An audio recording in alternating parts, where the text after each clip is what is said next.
पश्चिम महाराष्ट्रात राष्ट्रवादी काँग्रेसचा बालेकिल्ला आणि राष्ट्रवादी काँग्रेस मोठी करण्यामध्ये हातभार असलेला मतदारसंघ म्हणजे इस्लामपूर विधानसभा।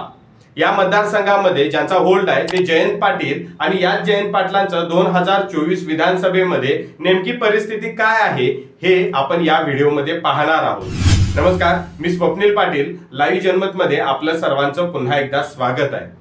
राजाराम बापू कारखाना, राजाराम बापू पाटलांचं राजकारण आणि जयंत पाटलांचं राजकारण संबंध महाराष्ट्राला माहिती आहेच।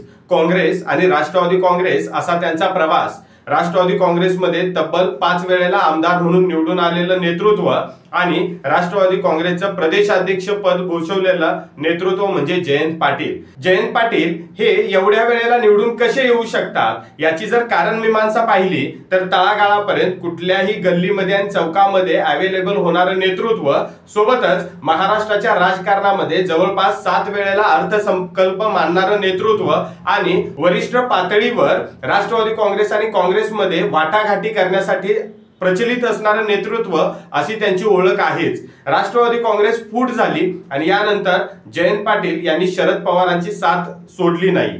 जयंत पाटील हे भारतीय जनता पार्टीमध्ये जातील अशी चर्चा होती, पण ते गेले नाहीत।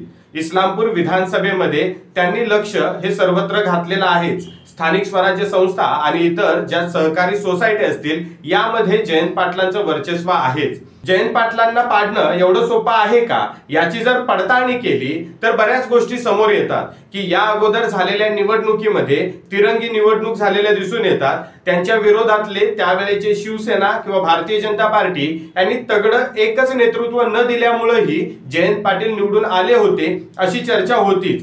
सध्या निशिकांत पाटील हे या विधानसभा मतदारसंघामध्ये तयारी करत आहेत। भारतीय जनता पार्टीच्या वरिष्ठ नेत्यांनी त्यांना आपली साथ दिली आहेच। निशिकांत पाटील यांचं ही जाळं या मतदारसंघामध्ये चांगल्या पद्धतीने विणलेलं दिसून येतच। नुकत्याच विधान परिषदेच्या ज्या निवडणुका झाल्या यामध्ये सदाभाऊ खोतांना आमदार करून जयंत पाटलांच्या विरोधात अजून तगडी ताकद या मतदारसंघामध्ये महायुतीने लावलेली दिसून येते। जयंत पाटलांना जर पराभूत केलं तर राष्ट्रवादीचा बराच अंशी गड हा महायुतीने जिंकलाच असं म्हणावं लागेल। म्हणून महायुती त्यांच्या विरोधात तगडा उमेदवार देईल आणि तो निवडून आणण्यासाठी बरेच प्रयत्न करेल।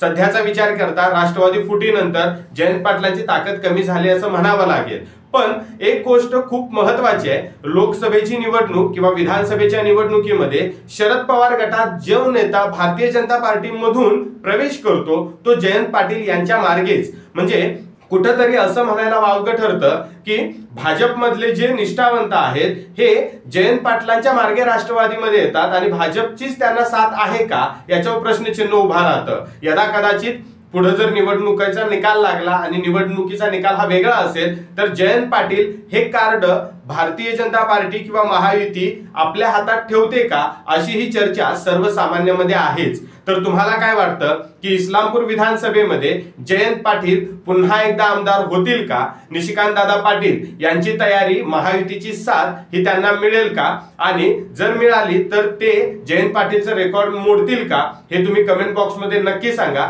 जर चॅनेलवर नवीन असाल तर चॅनेलला नक्की लाईक करा, सबस्क्राइब करा आणि शेअर करायला विसरू नका। तुर्तास धन्यवाद।